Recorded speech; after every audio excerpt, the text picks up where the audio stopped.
যখন রমজানের প্রথম রাত আসে, ইউনাদি মুনাদিন আকাশ থেকে চিৎকার করে বলে, ইয়া বাগিয়াল খায়রে আকবিল, হে কল্যাণকামী তোমরা আগিয়ে আসো। ইয়া বাগিয়া শাররে আকসির, হে পাপকারী তুমি একটু পাপ থেকে বিরত থাকো। ওয়ালিল্লাহি উতকাউ মিনান নার, প্রত্যেক রাতে জাহান্নাম থেকে মুক্তি ঘোষণা হচ্ছে, প্রত্যেক রাতে জাহান্নাম থেকে মুক্তি ঘোষণা হচ্ছে, প্রত্যেক রাতে জাহান্নাম থেকে মুক্তি ঘোষণা হচ্ছে।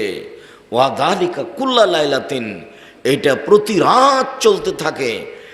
এই যে রমজানের রাত শুরু হলো, সেদিন থেকে আকাশের দরজা খুলে দেওয়া হয়েছে একবারে পুরো রমজান।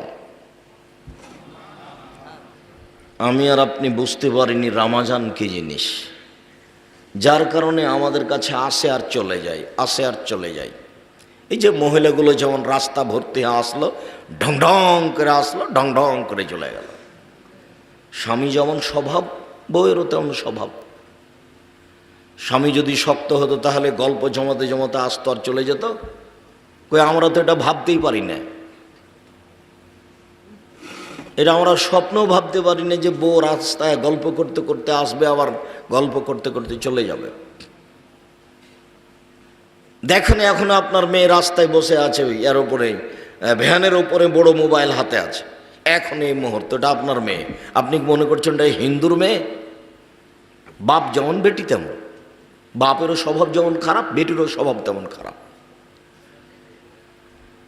কেন বাপ চোখে দেখতে পায় না? জন্ম দিতে পারলে বাপ হওয়া যায়?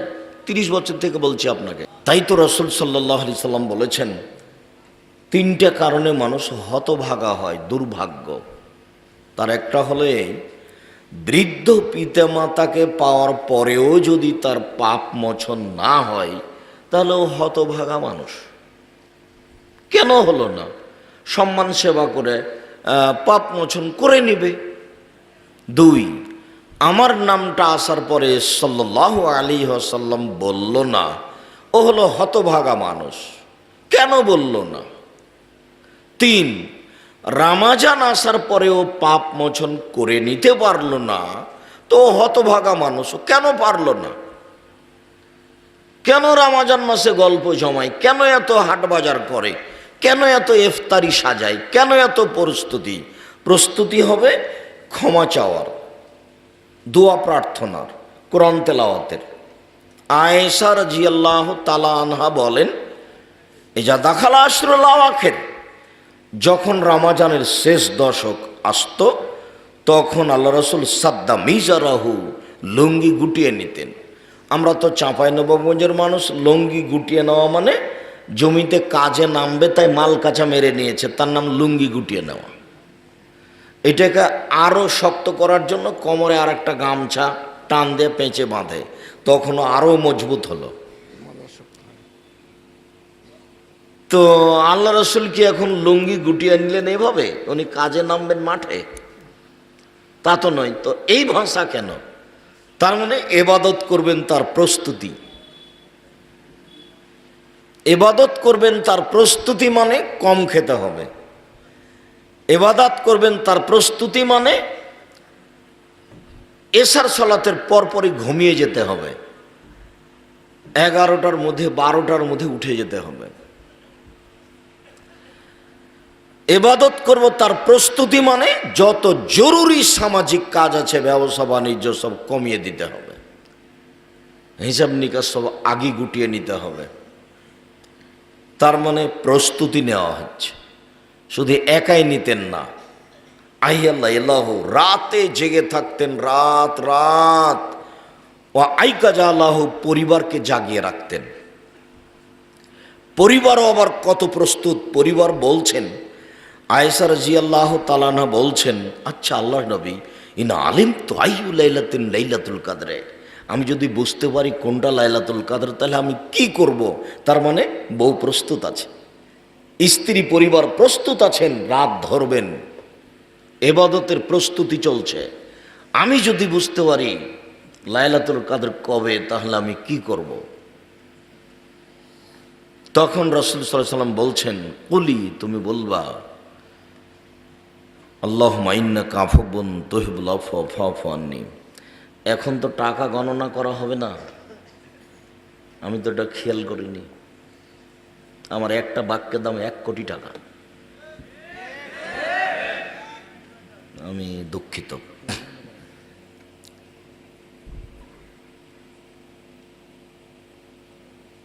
রাসূল সাল্লাল্লাহু আলাইহি সাল্লাম বললেন, তুমি বলো।